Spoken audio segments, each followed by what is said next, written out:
This is not Starbucks, this is McDonald's.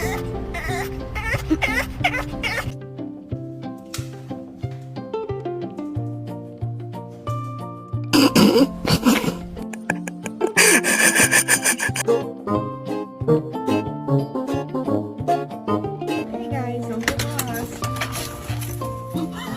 Oh my god.